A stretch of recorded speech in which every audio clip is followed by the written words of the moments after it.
kita. Hindi ka sumasagot. Hindi ako mag-guess dito kung di mo ako sasagutin. Ang tagal na kitang tinetext, hindi mo ako sinasagot eh. Akala ko ang hoarder niyang labubo na yan. Oh. Eh si Marian, ikaw pala. Ang dami kong kailangang bilhin para sa Pasko magregalo ko. John, dalawa nga lang ang nakuha ko eh. Naghahanap ako ng third, baka meron pa, baka ikaw ang nag-hoard. Alam mo John, na, magsabi ka ng totoo ha. ina-acting ako. Magsabi ka ng totoo. Dahil may nakapagsabi sa akin, dahil marami kang reregaluhan na mga inaanak at naghahanap ka raw ng mga labubo pa. Marami kang nabili, magsabi ka ng totoo. Dito boy, ina-actingan mo ako eh. Ina-actingan mo ako dito boy. Ang galing mong acting. Ikaw daw ang nag-hoard. Sinabi ng lahat ng distributor dyan sa Pilipinas, binili mo na lahat. Ano ka ba? Dinadaan mo ako sa pagiging General Luna. Pag ikaw'y tinatawag na isa sa pinakamahusay na artista dito sa ating bansa, ano yun? Ano ang dating nun sa'yo? Well, dahil siguro sa mga accolades, sa mga achievements, sa mga awards, kung doon ka i-gauge, somehow, like halimbawa ngayon, ako yung nakakuha ng Volpi Cup na sa lahat ng mga actor, halimbawa dito sa Southeast The Asia, first in Southeast Asia. first, at ang natalo ko si Benedict Cumberbatch, si Antonio Banderas, si Tim Roth. So parang somehow, kahit nakakahiyang mag-brag, pero oo nga yata. Parang di ba? Parang may ginagawa yata akong tama. Oo, ganun. I'm in the right track. So parang But I understand. Napakahirap sabihin, oo nga, ako yun. Oo. Ang talagang para sa akin sa Best Actress, si Janine Gutierrez. Alam mo yun, ibang klase, napaka-natural. At saka, iba yung hugot eh. Tapos si Glyza De Castro, alam mo na hinahin ko kay Andy Aiganan kung bakit kuminto sa ay napakahusay. Okay. Oo. At saka Andrea Brillantes. Ayan. Nagsumisibol na bata pero ang galing. Nanggagaling sa loob. Sa artistang lalaki, well, Dennis Trillo. Nung gumawa siya ng pelikula, kasama niya si Judy Ann Santos. Kaya lang, siguro mas, hindi naman na siya bago pero yung generation na ito, napansin ko talaga, very subdued at saka underacting pero powerful. So, napansin ko siya doon pa lang, umpisa pa lang. Tapos ngayon makikita mo sa kanya ganun din. Magaling siya. Si Kyle Echari. Yes, good. In fact, ngayon ko lang siya napanood doon sa ginawa namin sa Pamilya Sagrado ng tuloy-tuloy. Kasi nung una, hindi ko naman siya nakikita eh.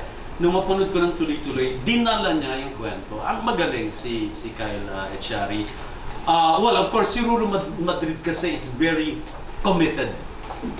Sobrang committed dun sa kanyang craft. So, I think, and that's one of the reasons kaya gumagaling ang isang artista.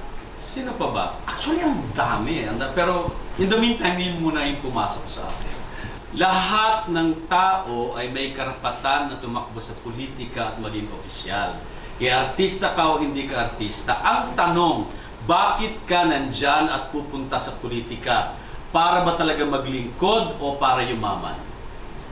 Dahil wala kang pinagkakakitaan. Kaya artista ka o hindi, tanungin mo ang sarili mo, huwag kang magsinungaling. Kasi kung para lang yan sa pera, mali ka agad.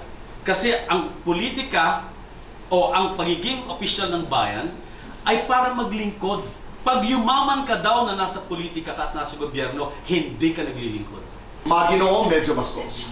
Medyo bastos. Nang iiwan, iniwan. Iniwan? Bayan, sarili. Bayan! Bida kontra bida. Pareho! More awards, more pera. Pareho! Sa lahat ng mga naka-eksena mo, kanino ka na in love naka-eksena? For fun lang to Angel Hill. Guilty or not guilty? Nanligaw sa kapwa-artista. Guilty. Guilty or not guilty? Kinausap ang sarili sa salamin. Guilty. Guilty or not guilty? Umiyak dahil sa pag-ibig. Super guilty. Is that lights on or lights off? On. Happiness or chocolates? Happiness. Best time for happiness. All the time. Bibigyan mo ng award ang sarili mo. You're the best. I am the best John Arcillian that I can be. Oh.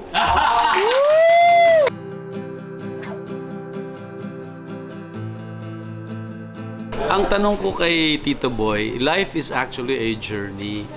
Gusto mo bang sabihin na ito na yung destination ng journey mo bilang isang talk show host? Or meron ka pang ibang naiisip na marating sa buhay mo aside from this? Because you are very, very excellent in this kind of field.